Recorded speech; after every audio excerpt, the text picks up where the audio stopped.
Alright guys, Melissa here. I thought I'd do a video this morning over here in my van, something a little different. So, I am headed into work. It's a very cold morning. That's why you see me all layered up. Very cold. So I just had a major dilemma and I wanted to share this. So, how do we deal with pressure, ladies, when we've had an abortion? How do we deal with pressure and anxiety?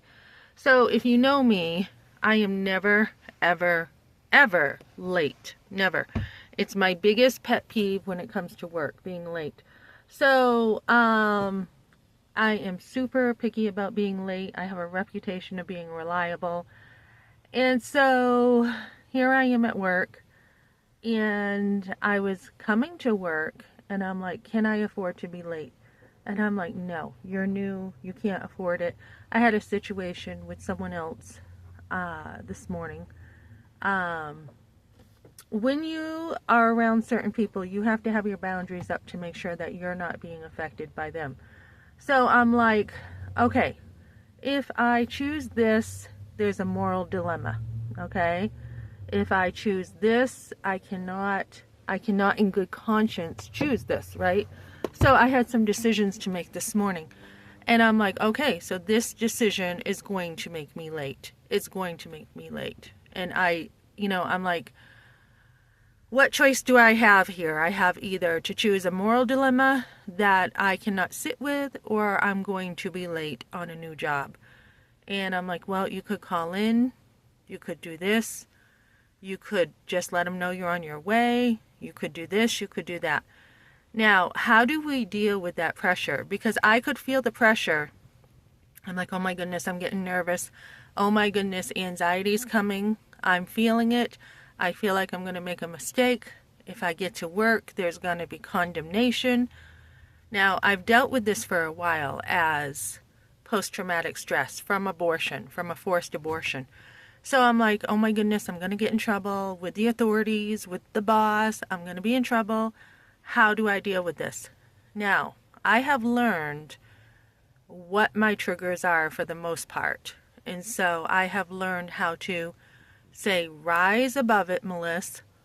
Use the pressure to move you in a different direction. So I'm like, okay, so you know that this is a risk you're not willing to take to be late. You know it's a risk that you cannot afford. So what are you going to do about it? Now, this is where your skills as a mother comes in. You have a million choices, a million decisions all day long, and you have to think quick. So I'm like, okay, my darn Google, I know I'm 18 minutes away from my work at home, and I'm like, I'm 15 minutes out from my home. I'm not going to make it. And I'm like, think, Melissa, think. What can you do? My Google's not working, which I had planned to plan my timing, right? And I'm like, it's not working, so what do I do? And I'm like, okay, I'm pretty sure I can remember this route. I'm pretty sure I can take a shortcut. I am 10 minutes before I even need to get on my shift. I remember, like, I try to be more observant now. I'm like, yeah, I think if I take this road, it's going to give me a shortcut. It was the only thing I could think of to do, take a shortcut. So I am at work and I am 10 minutes early. And my point to this video is we need hard things in life, guys. If you are pregnant when you're a teenager, take the hard things in life. I brought up 5 sons in a trailer, very frugal. Take it, because it's going to bring you character that you can use later on in life. So when somebody wants to use you, like I heard a pastor say, oh, I've done a lot for people. I even let them, I even had people borrow money and say they're going to pay it back. And I brought them airline tickets and they never paid me back. Jesus says if someone uses you, let them use you, right? So when people want to give you a beating in life, let it happen. And I had been talking to someone yesterday at work, an older man, and he actually looked like he was going to cry. And he said, Melissa, you never deserved your husband leaving like that.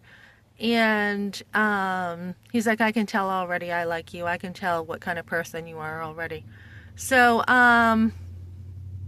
Let hard things happen in life, guys, and it will make you stronger. So that's my message now, and now I do have to get into work. Thanks for joining me, guys.